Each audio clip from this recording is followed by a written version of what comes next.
झगड़े की 3 जड़ें बताई गई है, जर, जोरू और जमीन। इन तीनों में जर प्रमुख है, इसलिए सबसे पहले जर आता है। जितने भी आर्थिक अपराध जितने भी अपराध पंजीबद्ध होते हैं, उनमें आधे से अधिक आर्थिक होते हैं। और जोरू और जमीन के गौण हैं, मुख्य आर्थिक है। इसलिए लिखा है कि हे जर, तुम खुदा नहीं, पर खुदा से कम भी नहीं। एक गांव में 2 मित्र थे। बचपन से ही दोनों साथ रहते थे, साथ पढ़े लिखे खेले कूदे। एक का नाम था हीरा और दूसरे का नाम था मोती। कुछ बड़े हुए, उसके बाद में काम धंधा कुछ मिला नहीं, बेरोजगार थे। तो गांव वाले ताने देते थे कि बैठे बैठे खाते हैं, कुछ काम धंधा करते नहीं है।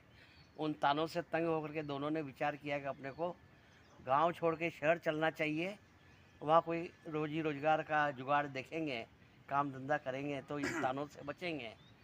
दोनों एक दिन सुबह यात्रा का प्रोग्राम बना करके घर से रास्ते के लिए भोजन बांध करके घर से चल दिए। अब शहर का रास्ता गांव से बीच में बड़ा घना जंगल भी था। चलते चलते थक गए, एक पेड़ के नीचे दोनों विश्राम कर रहे थे। तभी एक साधु हाँफता भागता हुआ आया। उन्होंने कहा कि रास्ते में एक डायन है, वो सबको खा जाती है, इसलिए इस रास्ते से मत जाना। मैं खुद उसे देख करके डर गया हूँ और इस रास्ते से वापस आ गया हूँ। अब वो दोनों ये सुन करके डर गए। अब उन्होंने सोचा कि अब क्या करें, निर्णय की स्थिति हो गई। अगर गांव में वापस जाएंगे तो लोगों के ताने सुनेंगे, और नहीं जाएंगे तो काम धंधा कैसे मिलेगा। तो दोनों ने हिम्मत करके और जाने का फैसला किया। डरते डरते गए आगे, और ज़्यादा घना जंगल आया। रास्ते में उनको एक पोटली मिली। उन्होंने देखा ये पोटली काहे की है। तो उस पोटली में असंख्य स्वर्ण मुद्राएं भरी हुई पड़ी थी, और इतनी स्वर्ण मुद्राएं थी कि दोनों का पूरा जीवन ऐश और आराम से बीत सकता था। तो उन्होंने कहा ये तो बहुत बढ़िया है। वो साधु मूर्ख था जो इधर आगे जाने से हमको रोक रहा था, यहाँ तो बहुत बढ़िया हो गया काम। अब कोई काम धंधा करने की ज़रूरत ही नहीं, बहुत सारा पैसा है तो जीवन निकल जाएगा। उन्होंने वो पोटली ले ली और ने कहा चलो आधा आधा दोनों बांट लेंगे। और रास्ते में एक पेड़ आया तो उन्होंने कहा इसके नीचे बैठ करके अपन भोजन करते हैं और धन का बंटवारा भी कर लेंगे। तो उसने मोती ने हीरा से कहा कि जाओ, आसपास कोई जल स्रोत हो तो पानी लेकर के आओ ताकि भोजन करें। जैसे ही वो पानी लेने के लिए गया तो हीरा के मन में ये लोभ आ गया कि ये इतना सारा धन है ना, हम 2 जनों में भी बंटवारा होगा। क्यों नहीं ऐसा करूँ कि ये सब धन का स्वामी मैं खुद बन जाऊँ और उसको जो पानी लेने गया है उसको मार दूँ। तो सामने उसको एक धतूरे का पेड़ नजर आया, तो उसने उसके धतूरे के बीज निकाले और सब्जी में मिला दिए कि ये आके के खाना खाएगा और मर जाएगा और सभी धन मेरा हो जाएगा।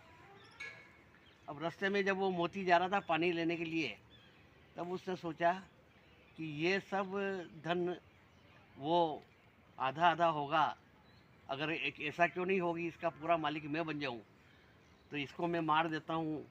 तो वह जब पानी भरने गया तो उस कुएँ की जगह पे उसको एक हंसिया नजर आया जो कोई किसान भूल गया था। तो वो हंसिया उसे उठा लिया और पानी लेकर के और आया, और उसने पीछे से उसकी गर्दन में हंसिया फंसा के गर्दन काट दी और मार डाला। और बड़ा खुश हुआ, चलो गांव में कह दूँगा कि डाकू मिल गए थे, उन्होंने उसको मार डाला। और वो पूरी धन की पोटली लेकर के गांव की ओर चल दिया। थोड़ी देर पूछा, आगे पहुंचा तो उसको भूख लगी। उसने कहा अब यहाँ बैठ के भोजन कर लेना चाहिए। तो उसने वो धतूरे के बीजे मिला हुआ विषयुक्त भोजन किया और वो भी वहीं मर गया, और वो पोटली वहीं की वहीं रह गई। और दोनों, तब ये बात प्रमाणित हुई कि आगे मत जाना, रास्ते में डायन है। वो डायन कौन है? वो डायन है माया। वो सबको खा जाती है और वो वहीं की वहीं रह जाती है। तो इस प्रकार से माया डाकिनी को नहीं खाया। कौन है जिससे माया के वशीभूत होकर के और जितने भी झगड़े रिश्तेदारी में और होते हैं, ये सब इस माया के पीछे है। और ये पूरा जीवन, इसीलिए संत लोग इस सब माया को छोड़ करके और साधु बन जाते हैं, दीक्षा ले लेते हैं और पैसे को जीवन पर हाथ नहीं लगाते हैं, क्योंकि वो जानते हैं कि ये डायन है, ये खा जाती है। इसलिए जितना भी हो सके इस माया से दूर रहें, माया का उतना ही उपयोग करें जितना अपने लिए आवश्यक है। जीवन जीने के लिए, जिंदा रहने के लिए ज़रूरी है। बाकी उससे अधिक परिग्रह करे हुए तो ये आपको एक दिन मौत की मुंह की ओर ले आएगी, इसमें कोई दो राय नहीं। प्रेरणादायी और रोचक